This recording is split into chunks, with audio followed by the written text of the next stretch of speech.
बार लोकसभा का चुनावी परिदृश्य अलग ही रंग में रंगा नजर आ रहा था। सत्ताधारी दल बीजेपी अपनी जीत सुनिश्चित मान उतना एग्रेसिव नजर नहीं आ रहा जिस एग्रेशन के लिए वो जाना जाता है, तो विपक्षी दल खासतौर से कांग्रेस भी हथियार डाल चुनाव लड़ने की मुद्रा में दिखाई दे रहा था। राहुल गांधी जरूर भाजपा को आड़े हाथों लिए हुए थे। ऐसा ही जा रहा था इस बार का चुनाव, तभी अचानक प्रधानमंत्री नरेंद्र मोदी ने अतीत की किताब में दबे एक ऐसे पत्ते को हरा कर दिया जिसने इस चुनावी रण को हंगामाखेज बना दिया। आइए पहले सुनते हैं पीएम मोदी का वो बयान जिसने सियासत में एक तरह का भूचाल ला दिया है।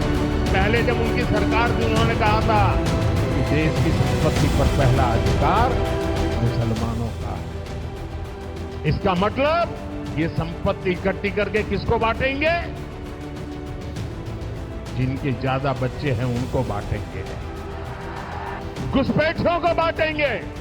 ये कांग्रेस का मैनिफेस्टो कह रहा है कि वो माताओं बहनों का सोने का हिसाब करेंगे, उसकी जड़ती करेंगे, जानकारी लेंगे और फिर उस संपत्ति को बांट देंगे और उनको बांटेंगे जिनको मनमोहन सिंह जी की सरकार ने कहा था कि संपत्ति पर पहला अधिकार मुसलमानों का है।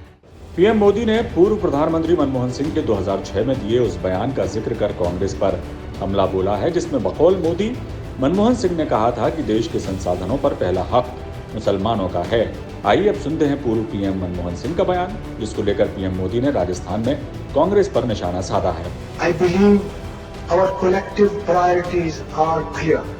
Agriculture, irrigation and water resources, health, education, critical investment in rural infrastructure and the essential public investment needs of general infrastructure along with programs for the uplift of scheduled castes, scheduled tribes, other backward classes, minorities and women and children. The component plans for scheduled castes and scheduled tribes will need to be revitalized. We will have to devise innovative plans to ensure that minorities, particularly the Muslim minority, are empowered to share equitably in the fruits of development.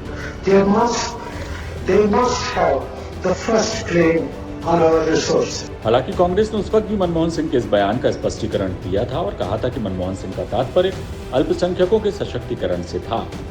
इधर PM Modi ने राजस्थान में कांग्रेस पर खुला हमला बोला और कहा कि कांग्रेस सत्ता में आती है तो लोगों की संपत्ति मुसलमानों में बांट देगी। इधर क्रिया की बहुत तेज प्रतिक्रिया हुई। राहुल गांधी से लेकर मल्लिकार्जुन खड़गे और असदुद्दीन ओवैसी तक ने पीएम मोदी और बीजेपी को आड़े हाथों लिया है। खड़गे ने मोदी के बयान को हेट स्पीच करार दिया है, तो ओवैसी कह रहे हैं कि पीएम मोदी की एक ही गारंटी है, मुसलमानों को गाली दो और वोट बटोरो। इधर राहुल गांधी ने कहा कि पीएम मोदी के झूठ का स्तर बहुत गिर गया है। कुलजमा चुनाव में एक दूसरे को घेरने और तोहमत लगाकर वोटर्स को रिझाने का ये सिलसिला सियासत में नया नहीं है, लेकिन मोदी के हालिया बयान ने इस सियासत की रवायत को नई हवा दे दी है। कहना गलत नहीं होगा।